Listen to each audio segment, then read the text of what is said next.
প্রিয় সাংবাদিকবৃন্দ, আপনারা অবগত আছেন এই ঢাকা বিশ্ববিদ্যালয়ে বিগত ফ্যাসিবাদী আমলে ঢাকা বিশ্ববিদ্যালয়ের প্রত্যেকটি হল সহ এই বিশ্ববিদ্যালয় ক্যাম্পাস ভিন্ন মতের বিরোধী মতের জন্য ছিল একটি অনিরাপদ এবং একটি ভয়ের জায়গা।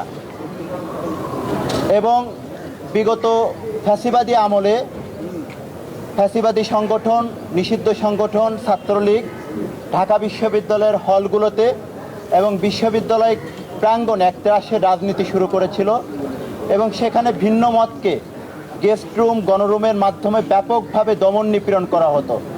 সেই দমন নিপীড়নের শিকার হতো ভিন্ন মতের শিক্ষার্থীরা। এবং সেই বিগত ফ্যাসিবাদী আমলে বাংলাদেশের সবথেকে নির্যাতিত এবং নিপীড়িত সংগঠন ছিল বাংলাদেশ জাতীয়তাবাদী ছাত্রদল। বাংলাদেশ জাতীয়তাবাদী ছাত্রদলের প্রতিটি নেতাকর্মীকে তাদের মত প্রকাশের জন্য বিভিন্ন সময়ে ঢাকা বিশ্ববিদ্যালয়ের গেস্ট রুম, গণরুমের মাধ্যমে এবং ঢাকা বিশ্ববিদ্যালয় ক্যাম্পাস প্রাঙ্গণে বিভিন্নভাবে শারীরিক এবং মানসিক নির্যাতন করা হতো। এবং সেই শারীরিক এবং মানসিক নির্যাতনের ফলে বিগত ফ্যাসিবাদী আমলে ঢাকা বিশ্ববিদ্যালয়ের বাংলাদেশ জাতীয়তাবাদী ছাত্রদলের অসংখ্য নেতাকর্মী তাদের শিক্ষা জীবন শেষ করতে পারেনি এবং শিক্ষা কার্যক্রম ব্যাহত হয়েছে।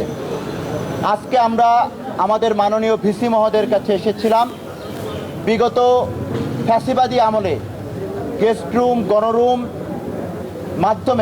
গণরুমের মাধ্যমে এবং এই বিশ্ববিদ্যালয় ক্যাম্পাসে মত প্রকাশের কারণে যে সকল শিক্ষার্থীদের উপর শারীরিক এবং মানসিকভাবে নির্যাতন করা হয়েছিল তাদেরকে চিহ্নিত করে অতি দ্রুত সময়ের মধ্যে শাস্তিমূলক ব্যবস্থা গ্রহণের জন্য এই দাবিটি 5 আগস্ট পরবর্তী সময় থেকে বিগত প্রশাসনে যিনি ছিলেন তার কাছেও আমরা একাধিকবার জানিয়েছিলাম, কিন্তু এটির কোনো সুরাহা হয়নি।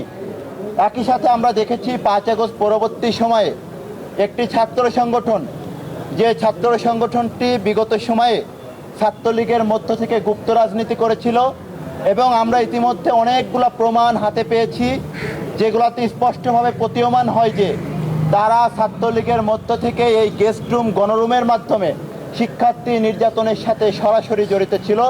সেই সংগঠনটি হচ্ছে ছাত্র শিবির।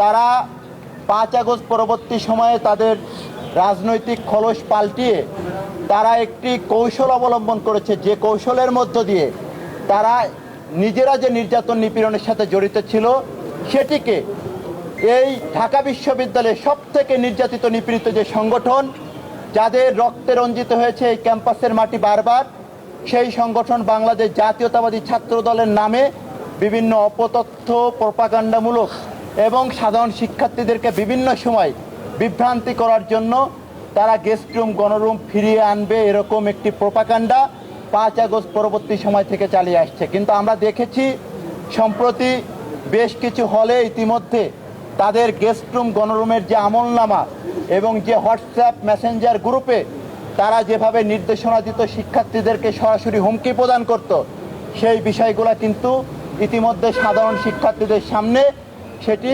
নতুনভাবে চলে এসেছে। আমরা মাননীয় ভিসি স্যারকে বলেছি এই বিষয়ে একটি অতি দ্রুত স্বাধীন তদন্ত কমিশন গঠন করে তাদের বিরুদ্ধে শাস্তিমূলক ব্যবস্থা গ্রহণ করতে হবে। একই সাথে আমরা আরেকটি গুরুত্বপূর্ণ দাবি জানিয়েছি, সেটি হচ্ছে জানেন যে ঢাকা বিশ্ববিদ্যালয় পুরোপুরি একটি আবাসিক বিশ্ববিদ্যালয় নয়। এই বিশ্ববিদ্যালয়ের প্রথম বর্ষের শিক্ষার্থীদের এই সিট দেওয়ার মাধ্যমেই কিন্তু বিগত দিনে গেস্ট রুম, গণরুম সংস্কৃতি চালু হয়েছিল। এই জন্য আমরা বিশ্ববিদ্যালয় প্রশাসনকে আহ্বান জানিয়েছি প্রথম বর্ষের শিক্ষার্থীদেরকে অগ্রাধিকার ভিত্তিতে সিট প্রদান করতে হবে এবং যাদেরকে বিশ্ববিদ্যালয় প্রশাসন, যেহেতু আমাদের বিশ্ববিদ্যালয়টি পুরোপুরি আবাসিক না, যাদেরকে সিট প্রদান করতে পারবে না তাদেরকে অবশ্যই সেই সকল শিক্ষার্থীদেরকে, প্রথম বর্ষের শিক্ষার্থীদেরকে আবাসন ভিত্তিক ব্যবস্থা করতে হবে। আমরা বিশ্ববিদ্যালয়ের যে সকল শিক্ষার্থীদেরকে প্রশাসন সিট প্রদান করতে পারবে না তাদেরকে অবশ্যই আবাসন বৃত্তি দেওয়ার ব্যবস্থা করতে হবে।